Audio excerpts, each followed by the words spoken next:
వందనాలండి. ఈరోజు November 14. Stephen గురించి ఇంక కొన్ని విషయాలు తెలుసుకుందాం. అపోస్తలుల కార్యం 7:59-60. ప్రభువుని గురించి మొరపెట్టుచు, యేసుప్రభా నా ఆత్మను చేర్చుకోమని స్టెఫెన్ పలుకుచుండగా వారు అతన్ని రాళ్లతో కొట్టిరి. అతడు మోకాల్లోని, ప్రభువా వారి మీద ఈ పాపం మోపకమని గొప్ప శబ్దంతో పలికెను. ఈ మాట పలికి నిద్రించెను. సౌలు అతని చావునకు సమ్మతించెను. స్టెఫెన్లో ప్రత్యేకంగా కొట్టొచ్చేట్లు కనపడే లక్షణము అతన్ని క్రీస్తు వలె ఉండుట. అతని సాక్ష్యానికి ఇది బలాన్నిచ్చింది. ప్రభువు మాటల వలె స్టెఫెను మాటలు జ్ఞానంతో నిండినవై పరిశుద్ధాత్మ నడుపుదలతో ఉన్నాయి. అతని శత్రువులు అతన్ని ఎదిరించలేకపోయారు.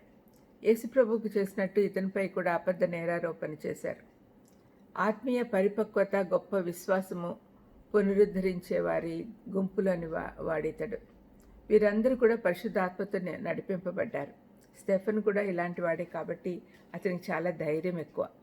అతడు కనికరంతో నిండినవాడు అని కూడా లూకా చూపిస్తూ ఉన్నాడు. దేవుని కృప అతనిపై అపారంగా ఉందన్న సంగతి కూడా అతను తీర్పుకు నిలబడినప్పుడు అతని ముఖము దేవదూతల ముఖంలాగా వెలుగుతూ ఉండడం చూసి అందరూ ఆశ్చర్యపడ్డారు. ఎవరు మర్చిపోలేని దృశ్యం ఇది. క్రీస్తుతో కూడా దగ్గరి సంబంధం కలిగి ఉంటే మన చుట్టుపక్కల వారిని మనం కూడా ప్రభావితం చేయగలం. మరణంలో స్టెఫెను ఇంకా ఎక్కువగా క్రీస్తును పోలి ఉన్నాడు. అతనిపై రాళ్ల వర్షం కురుస్తుండగా తన ఆత్మను యేసుప్రభువునకు అప్పగించాడు. ప్రభువు అయితే తన తండ్రికి అప్పగించాడు.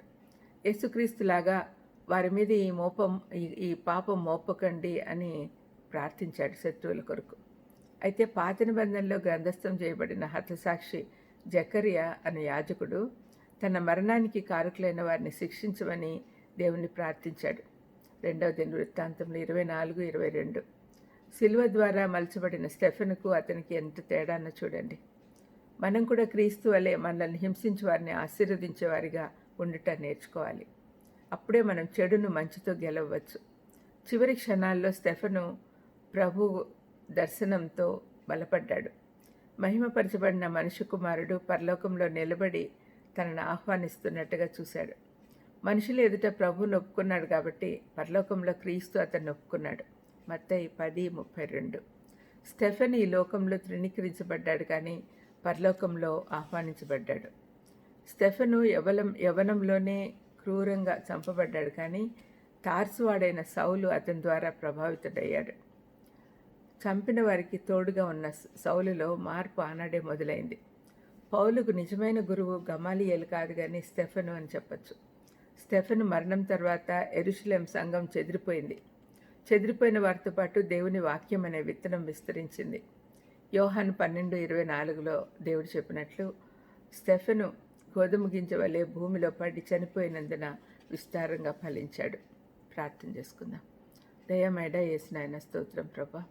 ఈరోజు స్టెఫెన్ లాగా మేము ఉండాలనే ఒక నిర్ణయం తీసుకుందాం నాన్న. తీసుకోవాలని ఆశిస్తున్నాం నాయన. మీరు శక్తిని ఇవ్వండి తండ్రి. స్టెఫెను నీతి నిమిత్తం నిలబడ్డాడు తండ్రి, హింసించబడ్డాడు. మరి అటువంటి పరిస్థితులు వచ్చినప్పుడు మేము ఎదుర్కొనే దానికి సహాయం చేయమని యేసుక్రీస్తు నామములో వేడుకుంటున్నాను తండ్రి. ఆమెన్. God bless you.